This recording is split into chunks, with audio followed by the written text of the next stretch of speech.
Olá pessoal, graça e paz do Senhor Jesus seja com todos nós. Uma ótima sexta-feira para todos. Hoje é dia 10 de novembro de 2023. Seja muito bem-vindo ao nosso Imersão Bíblica Devocional Diário de Estudo das Sagradas Escrituras. E nesta sexta-feira nós vamos falar de Jó capítulo 18 e 19.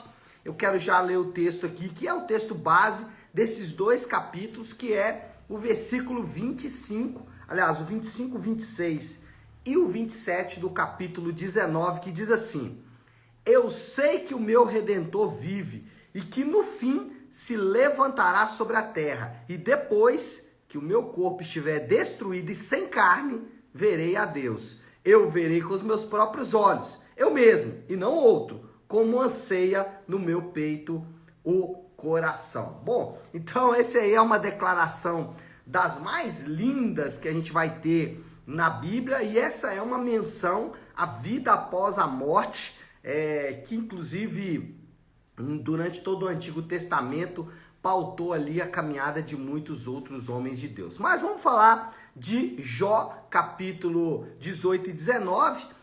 Bildade e Jó seguem se acusando. Agora, Bildade, depois da resposta de Jó para ele Bildade novamente entra na história e ele fala com Jó e depois Jó ele responde, São esses dois capítulos aí. O ponto aqui é sempre o mesmo, gente? Acusações completas e as cortesias iniciais, elas foram definitivamente abandonados. Eu vou fazer um panorama geral aqui dos dois capítulos. O 18 ele é bem curto e ele basicamente vai fazer o seguinte: ele vai revelar a animosidade de Bildade, que já começa aqui nos versículos 2 e 3. Olha aí o que o Bildade disse para o Jó: Quando você vai parar de falar? Proceda com sensatez e depois poderemos conversar. Você é insensato e fala demais, Foi o que o Bildade disse para o Jó. E aí ele continua dizendo, versículo 3.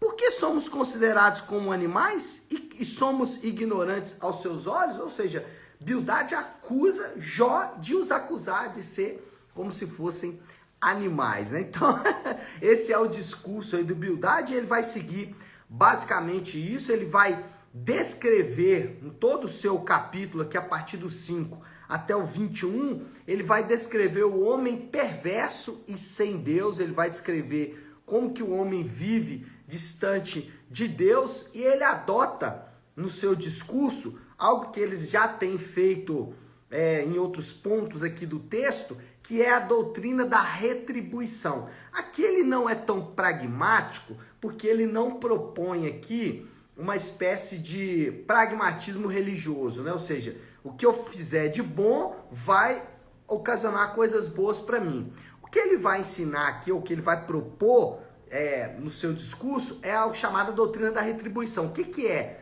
O que eu faço de mal, vem de mal para mim. Então a ideia dele é dizer: Jó, se tem alguma coisa de ruim acontecendo com você, é porque você fez alguma coisa de ruim também. Ele adota essa doutrina, que ela não é uma doutrina bíblica. Jó, a partir daí, então, responde ao Bildade, e juntamente com Bildade já responde também aos seus outros amigos. Ele vai fazer isso lá no capítulo 19. Ele começa o capítulo 19 do 1 ao 6, respondendo a esses amigos. Eu quero destacar aqui o versículo 2, ele fala assim: Até quando vocês continuarão a atormentar-me e a esmagar-me com palavras, Super suave aqui a conversa dos caras, Um chamou de animal, outro fala que tá esmagando com palavras, enfim. Jó vai nessa direção aqui com os seus amigos, respondendo também ao Bildade. E aí ele vai, aqui, depois disso, começar a retratar a sua própria condição. Ele vai retratar o seu colapso físico. Ele vai dizer ali do seu corpo, como que o corpo dele está destruído por causa da doença, por causa de tudo que aconteceu com ele. Ele vai retratar também o colapso emocional. Ele está, obviamente, em frangalhos emocionais. E também aqui pela primeira vez ele vai retratar um colapso social muito grande. Olha aí, o versículo 17 e o 18 do capítulo 19, ele diz assim: a minha mulher acha repugnante o meu hálito, meus próprios irmãos têm nojo de mim, até os meninos zombam de mim e dão risada quando apareço. Então, essa era a vida social de Jó, né, completamente destruído, colapso em todas as suas áreas. Só que ele já elegeu um responsável, né? Quem é o responsável por causar toda essa destruição na vida de Jó? Ele já elegeu o responsável. Versículo 6, capítulo 19, versículo 6. Saibam que foi Deus que me tratou mal e me envolveu em sua rede. Jó fala, quem fez isso? Deus fez isso comigo. Ele me colocou nessa condição, em toda essa desgraça. Jó vai então retratar a sua condição do 5 até o 22, e aí no 25, do 23 em diante, mas o 25, Jó faz uma declaração absolutamente esperançosa, por incrível que pareça, né? Diante desse colapso, diante de tudo que eu falei aqui agora, fisicamente destruído, emocionalmente em frangalhos, socialmente completamente escanteado, Jó faz uma declaração que é: eu sei que o meu Redentor vive e no fim se levantará sobre a terra. Uau, que declaração, né? Quem em situações como a de Jó poderia dizer algo assim? Primeiro, de uma profundidade absurda, de uma esperança sem igual, mas também com uma excelente teologia. E aí Jó vai concluir o seu argumento com mais uma de suas referências à morte, né? Jó realmente estava numa situação muito triste aí, versículo 26 até o 29, ele vai falar, né? Depois que o meu corpo estiver destruído e sem carne, verei a Deus. A esperança dele é realmente em ver ao Senhor depois da sua morte, porque na cabeça de Jó não há possibilidade nenhuma de a situação dele mudar. Ele estava realmente, como a gente sabe, né? Praticamente toda a fala de Jó, ele termina sempre fazendo menção à sua morte, sempre fazendo menção ali ao que vai acontecer depois da sua morte. Um dos versículos mais amados do livro de Jó, um dos versículos mais citados do livro de Jó, por incrível que pareça, mais citado inclusive do que o do 42:6, né? Eu te conheci de ouvir falar, agora os meus olhos te veem. O que é mais citado, sem dúvida alguma, é o versículo 25 do capítulo 19, que já lemos aqui.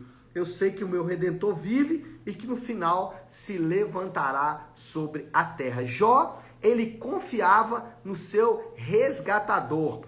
Deus, ele é chamado em muitos lugares de o resgatador dos crentes, e Jó, ele estava confiante aqui de que Deus também o resgataria. E daqui a pouco eu vou falar sobre isso, mas a ideia é realmente de alguém que compra de volta. Jesus, ele assume esse papel no Novo Testamento, na revelação da nova aliança, a plenitude da revelação, né? Isso que veio sendo mostrado no Antigo Testamento inteiro. Por exemplo, o livro de Ruth é o livro do resgatador. Essa menção em forma de sombra, né, para usar aqui uma expressão bíblica, ela se revela plenamente em Jesus, esse Redentor aqui que Jó clama e que Jó espera, ele se revela na pessoa de Jesus. Jesus, assume o papel de resgatador dos crentes. E o que é o resgatador? O resgatador, ele tem um papel comercial, é isso mesmo. O resgatador, ele compra especialmente escravos. O trabalho do resgatador, ou o papel do resgatador, é de resgatar escravos de volta. Havia leis em Israel muito rígidas com relação à escravidão. A escravidão, ela, lamentavelmente, para dor e para mancha da própria história da humanidade, a escravidão, ela é uma realidade muito triste ainda nos dias de hoje. A gente acha que a escravidão foi completamente banida, mas não foi. Ela está sempre presente, e na época da nação de Israel, isso acontecia e havia leis rígidas para tentar desfazer os efeitos da escravidão, que é realmente muito cruel. E esse papel do resgatador era muito comum na nação de Israel. Como eu disse, Israel tinha uma lei muito rígida em relação a isso. Agora, quando a gente traz para o nosso caso, quando a gente traz para o papel dos crentes, quando a gente traz esse papel do resgatador para uma questão espiritual, a gente então começa a entender por que a presença aqui, ou por que essa expressão do Jó, o meu Redentor, vive. Bom, primeira coisa, se o papel do resgatador é um papel comercial, de comprar escravos, a primeira pergunta é, nós somos comprados de quem? Será que nós somos comprados de Satanás? Bom, se para sermos comprados de Satanás, ele teria que ser o nosso dono. Mas ele não é o nosso dono, ele não criou nada para ser dono de alguma coisa, né? A ideia que muitos crentes têm às vezes, entregamos nas mãos de Satanás. Não, isso não é feito. Satanás não tem essa autonomia. Só para lembrar aqui, para ser bem fresco, né, na nossa memória, a história do Jó. Satanás precisou da autorização de Deus para fazer o que fez com a vida de Jó. Então, nós não somos comprados de Satanás, nem do pecado. O pecado também não é uma entidade, não é uma pessoa, ele não pode também ser dono de ninguém. Então, de quem nós somos comprados se não fomos comprados de Satanás nem do pecado? Não, nós somos comprados do próprio Deus. Em muitos textos, a palavra de Deus vai se referir a Deus como encerrando as pessoas no cativeiro. É isso mesmo, Deus os prende. A ideia aqui é de que nós estávamos presos à ira de Deus. Lá em Tessalonicenses, Paulo fala que Jesus nos livra da ira de Deus, da ira vindoura de Deus. Então, a ideia é que estávamos presos aqui ao próprio Deus. Então, fomos comprados do próprio Deus, né? Ontem falei sobre Jó, mencionar isso, né? Como me dê as condições de comprar-me de você mesmo, né? Jó fala isso para o próprio Deus. Agora, como fomos comprados? Ok, fomos comprados de Deus como? Nós somos comprados de Deus com sangue, é isso mesmo. É a moeda que paga pela vida. Vários textos na Bíblia também vão se referir a sangue como o valor da vida, ou que o valor da vida está no sangue. A ideia é de que uma vida paga pela outra através do sangue. E qual sangue, né? Não é o nosso, obviamente. Então, é o sangue do próprio Senhor Jesus. Agora, o sangue que o Senhor Jesus derramou, ele não poderia ser, né, derramado de qualquer maneira. Jesus não poderia chegar lá com um recipientezinho cheio de sangue e falar, tá aqui, estão comprados. Não. Essa entrega é feita de duas maneiras: expiação e propiciação. O que é expiação? Expiação é a ideia, um exemplo aqui só para ficar claro, é o bode expiatório. O que é? A ideia de alguém pagar o preço de outro alguém. Então, Jesus entrega o seu sangue como expiação substitutiva, ou seja, o sangue que deveria ser meu, o Senhor Jesus entrega. Mas ele entrega também como propiciação. O que é propiciação? É a palavra propício, favor. Cristo entrega o seu sangue para obter o favor de Deus, para que Deus se torne novamente favorável aos resgatados. Então, ele entrega o sangue dessas duas maneiras. E para que fomos comprados? Aqui nós começamos a entender o nosso propósito. Se fomos comprados porque éramos bonzinhos, então a glória está em nós mesmos. Se fomos comprados porque nos perdemos, todo o propósito do universo passa a ser nós mesmos. Se Deus nos comprou porque Deus nos perdeu, então nós somos o foco da criação. Mas não é isso. A Bíblia diz que nós somos comprados para a glória de Deus. Então, Deus é glorificado quando somos comprados, quando somos redimidos, quando somos trazidos de volta para Deus, comprados da escravidão. Então, a glória de Deus é que vai ser o grande propósito, e por isso encontramos aqui também o nosso próprio propósito. Nós somos chamados a fazer tudo para a glória de Deus, e esse é um ponto importante para a gente se lembrar. E a terceira questão aqui sobre a redenção, ou sobre o Redentor, é que essa também é uma menção à esperança de vida após a morte. Jó tinha em mente isso. É claro que depois a gente sabe que ele vai experimentar a bênção de Deus antes da sua morte, mas essa era a esperança dele. Agora, o que isso significa para mim e para você? Se fomos comprados, se de fato o Senhor pagou um alto preço por nós mesmos, não precisamos temer coisa alguma. Esse é o grande ensino aqui, né? Quando Jó disse, o meu Redentor vive, é a ideia de uma declaração pública para todos os seus problemas, de que eles não têm poder sobre a vida de Jó. E essa é a verdade que deve encher o coração dos crentes. Se você foi comprado, meu irmão, você pode virar para todas as suas dificuldades e dizer como Jó, o meu Redentor vive. A morte não é mais uma realidade para aqueles que estão em Cristo. E aqui a gente já vai passando aí para a moral da história, a conclusão do nosso imersão de hoje. Os crentes foram comprados por um alto preço. Jesus pagou com seu sangue pelos redimidos de Yahvé. Jesus então nos comprou com esse alto preço, com o seu sangue, e pagando esse alto preço para nos redimir diante de Yahvé. Desafio do Léo, então. Percebemos aqui que fomos comprados. E como comprados, agora a gente é servo.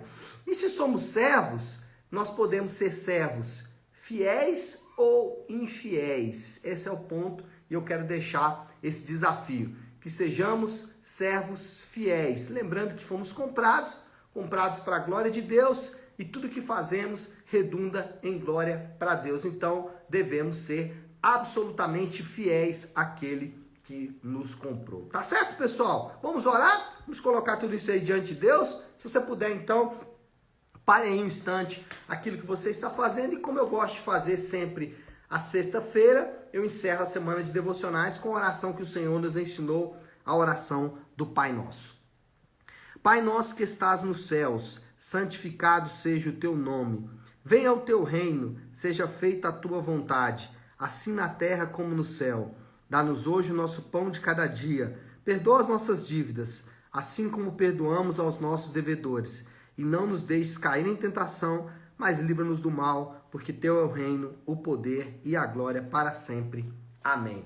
Amém, pessoal? Bom, então é isso. Nós vamos ficando por aqui. Só deixando um aviso importante antes de finalizarmos o nosso imersão de hoje, é lembrar que domingo, às 10 da manhã, nós temos culto de celebração na Igreja Nave, Rua Maria Carolina Campos 28, no bairro Nova Suíça, e você é meu convidado especial, tá bom? Pessoal, então é isso. Nós vamos ficando por aqui. Que Deus te abençoe. Uma excelente sexta-feira para todos. Um final de semana abençoado. Fiquem com Deus.